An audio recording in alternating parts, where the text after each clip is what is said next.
Hey guys, Heroic Chronos Duelblade here. So this is a video of me soloing Easy Calling, and I'm just gonna commentate over it. So first off, I just burst Doggy right away, and then we move on to Bird, and pretty much DPS it most of the time. I think I hit him with a half burst at some point. The 3 perils in the beginning are pretty cakey now at this point for me. Like, I chunk them pretty hard. I'm aware of their mechanics, except dog. I could never figure out how to like dance between the spikes. So it's pretty chill. The only worrying part is transitioning from P2 to P3 smoothly. I've only done it maybe a couple times, so I was a little worried, but after running a couple normal calling, I've gotten used to the Jenny timing and the origin timing. And also I do a little something to make sure the puddles don't stun me. We'll see it when we get there. But basically, so you know how sorry, my voice is always messed up whenever I record these. So you know how in calling P2 there's quite some time before you should origin bind her, especially in normal calling where you're not sure if the whole squad has enough damage before she like teleports or flies away. So what they do is the moment she becomes targetable, you pop Genesis and DPS her for some time, and then once Genesis is about to run out, you bind her with origin, and then hopefully by the time everyone's origin is up, she's dead and you move on to P3. No problem. The issue I've found a couple times when this happens is puddles spawn under you, and by the time that happens, Genesis is about to expire. So I think what some people do is they jump to the side.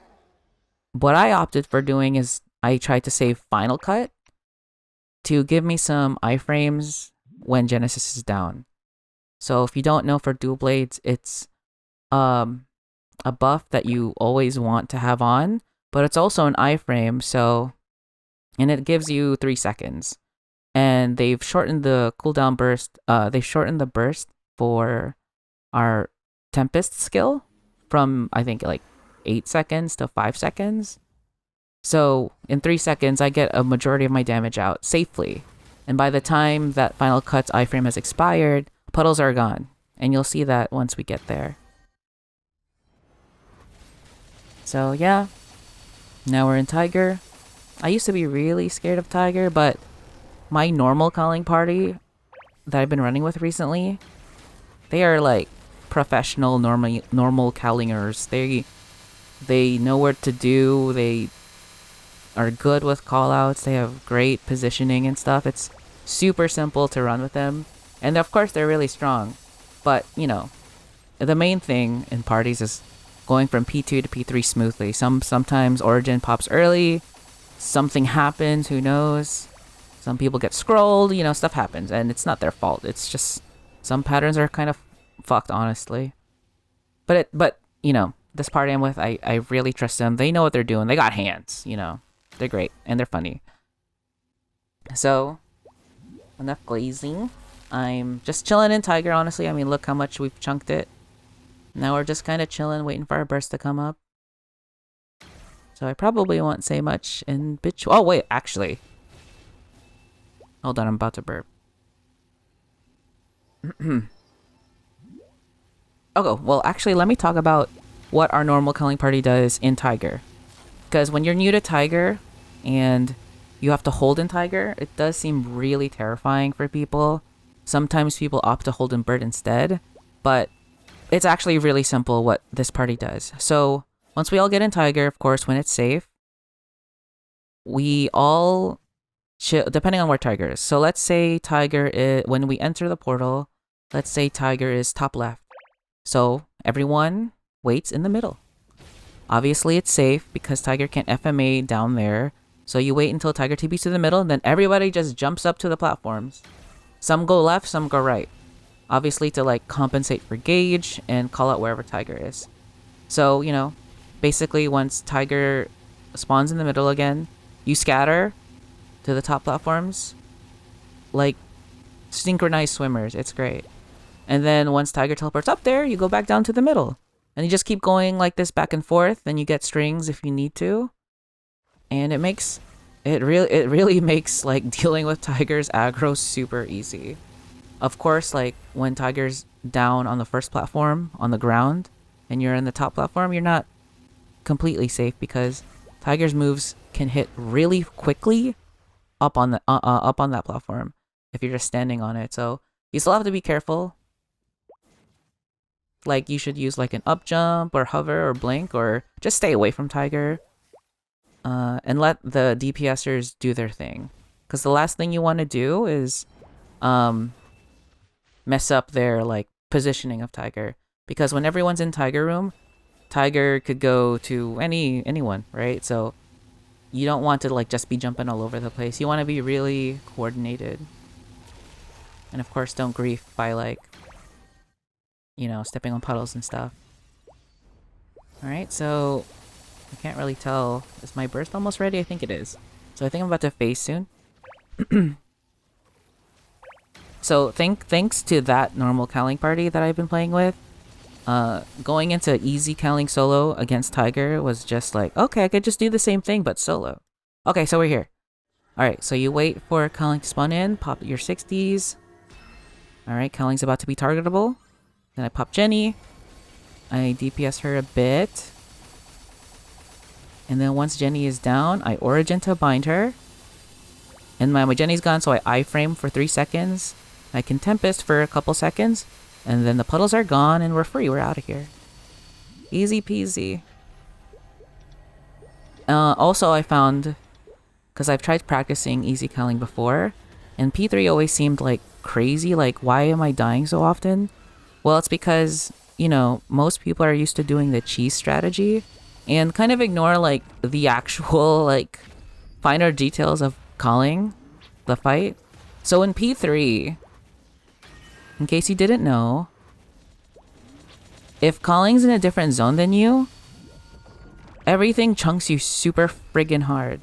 So if calling's in Tiger like that, and I'm in Dog, if Cowling happens to reach over while in Tiger and hits me with something, I'm most likely gonna die. And I'm a thief, so my last resort is also gonna get me killed. So it's really dangerous for Cowling to be in a different zone. That doesn't mean you have to be always in her zone, but that's a very important detail. And you do cheese, normally you tank strings no problem because Cowling's in the same zone as everybody, right? So when you're far away from Cowling, and you're soloing, and you hit a string, it will also chunk you quite a bit, like almost like half your health, I think. And also, I'm a last resort thief, so that's also gonna chunk me super. Like, if you didn't know that and I didn't know that, it always felt like I was getting killed by like random nothing, like air was killing me. But after reviewing my footage, I found that the strings were actually killing me. And after looking at the like Kali wiki, I found that, oh yeah, the Cowling fight just chunks you if she's far away. So yeah.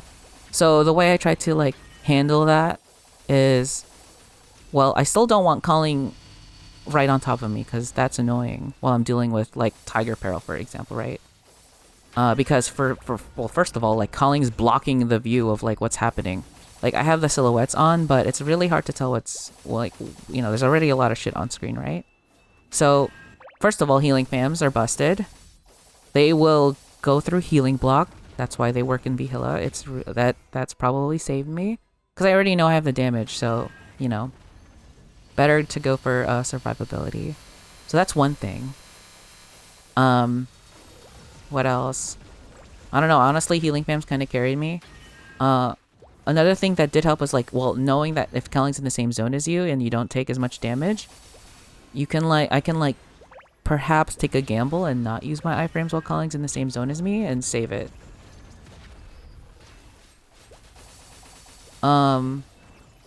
Another thing that was a little scary when you're soloing P3 is like being in the peril zones, especially if you're not used to it.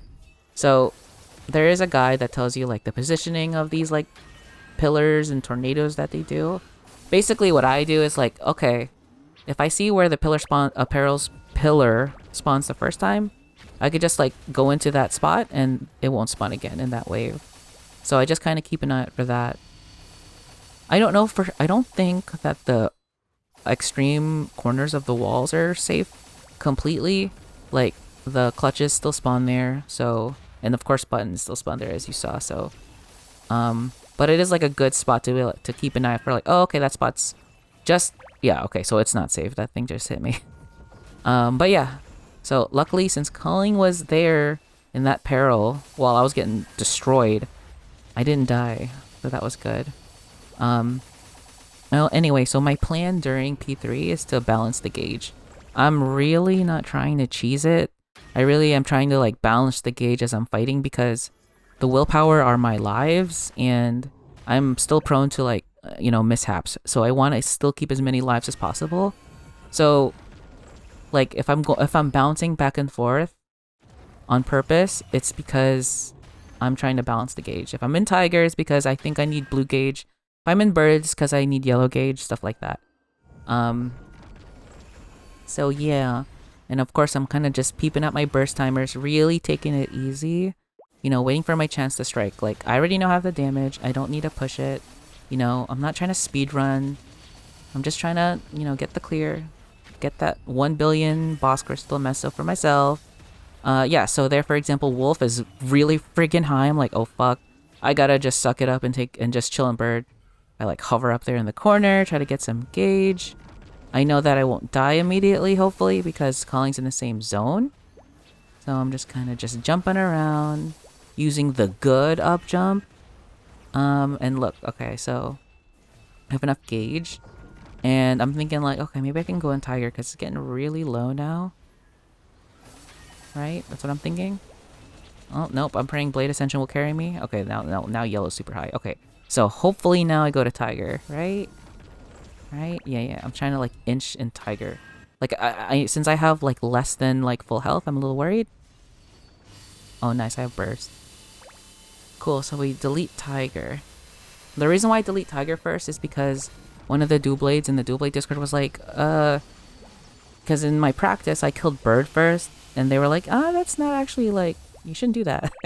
It's not a good matchup to leave tiger for last, so I took their advice and killed tiger first. And I agree, fighting tiger is annoying because pillars will stun you. So yeah, look at me spamming Blade Ascension, the good up jump, doing its thing, not the regular up jump.